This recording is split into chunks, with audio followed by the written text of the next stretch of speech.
What's going on, everybody? This is dkdynamite, and this morning we're going to be talking about some exciting new content that you guys have been waiting for in Modern Warfare 3. Definitely stay tuned, but before we jump into that, be sure to hit that subscribe button down below, drop a like, and as a big reminder, today is a brand new episode of the Bombshell Podcast. Depending on when you're watching this video, the episode may have already been streamed live here on the channel, but in case you're watching this video right as it goes up, the live stream should begin in around 90 minutes from now. But also as a reminder, a couple of days ago, I posted a video talking about how a component of skill-based matchmaking has been turned off for select players around the world, and that is the fact that some players are now getting a prompt to stay within the same lobby after their match is over. That literally turns off a part of SBMM, which is crazy and goes against what we did learn about matchmaking a couple of months ago when Activision did put out a statement. SBMM will obviously be in every single COD moving forward, but it's cool they're experimenting with turning a component off with their new system, which I think is still a good step in the right direction, and it may mean, hey, if you guys are in the same lobby with players at your skill, maybe you're allowed to stay in there, but if you're not in the same lobby with players at your skill and the algorithm determines that, they won't let you stay in the same lobby after your game's over. We're not sure exactly how that works, but I go over that in detail in a previous video linked below. Now we of course have plenty of brand new content going up over on detonated.com for those that want some article coverage of multiplayer Warzone and Zombies, ranked, loadouts, CDL, Warzone Mobile, plus plenty of tweets every single hour on Detonated's Twitter. Now as we reported a couple of days ago, there were some data miners on Twitter who did claim that with the brand new high trip resurgence mode, if you completed a game and then won a game,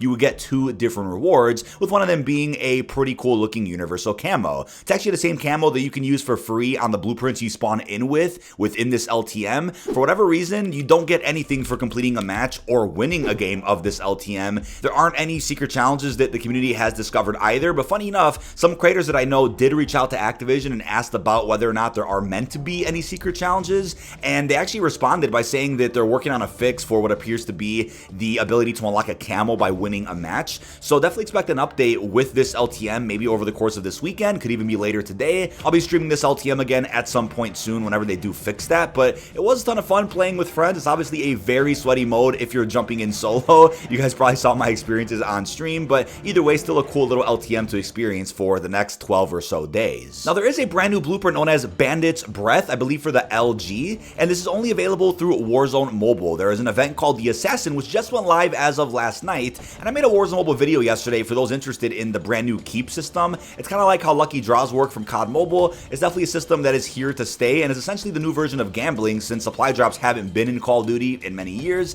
This is like the new version of supply drops but for mobile, and there's a pretty cool event that did go live which is actually free called The Assassin, and you have to go ahead and get 150,000 event points. But like I mentioned before with previous Warzone Mobile events, the way in which you get event points will be different with each event. I know Operation Day Zero required you to go ahead and complete a bunch of contracts. The event a couple weeks ago known as the Recruit required you to get kills and do damage against enemies, whereas the event that just started yesterday does require you to go ahead and use kill streaks, complete scavenger contracts, and even get assists. So again, every single week with the new Warzone Mobile event, you have to do different tasks to unlock different event points. Now with the launch of Season 3, a bunch of leaks did surface on Twitter in regards to upcoming Modern Warfare 3 content, and I think these leaks do warrant an individual video. So obviously we'll recap some of this info as we get closer to Season 4, which is when I think most of this content is going to drop. But first off, new playlist for multiplayer. We have Operation Fusion, which I believe is a brand new war map. We have the Exposed Mosh Pit, which I believe is some type of LTM for Rebirth that I guess allows you to spawn in with a bunch of visibility items. I mean, like a spotter grenade or something along those lines. Not exactly sure how the mode will work, but I'm guessing the ground loot and your inventory you spawn in with will be unique in this LTM. We then have what is called 9v9 War, which is really exciting because for whatever reason in Modern Warfare 3, War mode is a 6v6 mode when it feels like it should be something like 9v9 or 10v10. Luckily, that's a mode that's coming at some point, and I think that's appropriate considering we have some good war maps in this game right now, with another one that's reportedly on the way. And lastly, we have the Bare Bones Mosh Pit. Not exactly sure what will be featured. Not exactly sure what's going to be in this Bare Bones playlist, but it sounds like it is going to be for Modern Warfare 3 multiplayer, not Warzone. But what's also interesting is the IMS Killstreak from the original Modern Warfare 3 2011 is set to make a return in this new iteration of the game, so it looks like it'll probably end up being an armory unlock either mid-Season 3 or probably the start of Season 4. I think anytime they add in new kill streaks or equipment, gear, that'll be through the armory unlock system, which requires you to go ahead and complete some daily challenges to get armory points, in which you'll then automatically unlock unlock whatever item you have in your queue. I believe if you don't have any item in your queue in the armory unlock system, it'll just auto unlock the item as you complete daily challenges or complete matches. So that's going to be pretty cool and a very likely easy unlock. But the IMS was a pretty frustrating kill streak back in the day if you guys happen to walk near it. I think the cluster mine itself is kind of like the new iteration of it for this game, but the classic IMS is set to return into MW3 multiplayer. Now, as far as weapons do go, this is definitely one that people have really been asking for quite some time, but especially with the return of Rebirth Island, we have the Kar 98K sniper. Now, this is a sniper that I think people out there thought was going to be added in Season 3, considering it was kind of the meta to use in the original Rebirth, and in the Season 3 trailer for Rebirth Island, there was a sniper that kind of looked like the Kar 98, but it ended up just being a blueprint for a different sniper in the game. This is probably going to be a Battle Pass weapon for Season 4, since we know as of right now, there's only one other weapon coming with Season 3 Reloaded, that we know of at least. We also have other weapons that include the, what is this, the PC-9, I believe it's an SMG, and we also have what looks like a pistol called the KP-50. So these are weapons that I'll put images of on screen so you guys can see. These weapons could of course release in several different ways. They could easily be brand new Battle Pass weapons for the start of a new season. They could be released through the classified sector with the mid-season. And there's also a chance they release weapons through weekly unlocks or even the armory unlock system. There's several ways that we could see new DLC weapons get added into Modern Warfare 3's ecosystem. But there's even a shovel melee weapon that has been rumored for quite a while and was a melee weapon in some previous Call of Duty titles that apparently has been found. And there's also the compound bow, which was initially leaked out to be a Season 3 weapon, but appears to have been pushed back into Season 4. It's unclear why the bow is going to be added since we already have a crossbow in the game, but a compound bow is obviously not the same thing, and I'll put images on screen of what a compound bow may look like for this game. Now, other rumored weapons for upcoming seasons do include the QBZ-97 assault rifle. We also have a glass shiv melee weapon, and even the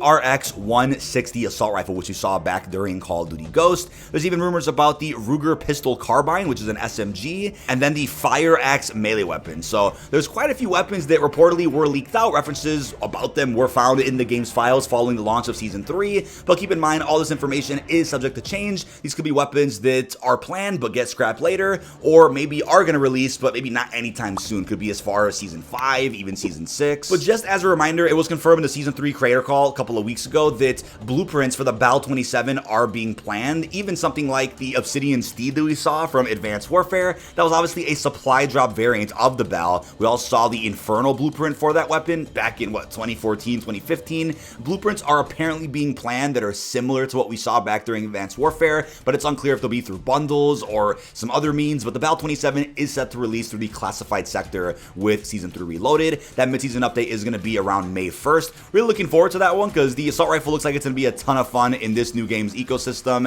and it was obviously a blast to use almost 10 years ago. Here's where things get a little interesting. So in the mystery box, if you guys weren't aware, the Jack Revenger aftermarket parts can already be used. This is an amp that isn't set to release until week 4 of Season 3, so about 2 weeks away from now, and this is going to be for the BP-50. This kind of reminds me of the Ripper from COD Ghost. It kind of turns the BP-50 into a bit of an SMG. It starts shooting 9mm rounds, and it does seem like it's going to be fun even in zombies, but I guess it's something to look forward to maybe with every new update, the possibility of finding a new aftermarket part that hasn't released yet through a weekly challenge, but within the mystery box, right? That's something that I don't think anybody out there really expected, but we also reported this a couple of weeks ago. All of the weeks 1 through 4 weekly challenges did leak out a little bit early, so that's already been put in a detonated article linked down below. But I've been having a good time covering the brand new weekly challenges and the new aftermarket parts every single Wednesday, just showing more love to that really unique update that hopefully future Call of Duties also incorporate, because something to look forward to every single week, which I know you guys are also enjoying. But that is about it. This has been dkdynamite. Leave your thoughts down below in the comment section.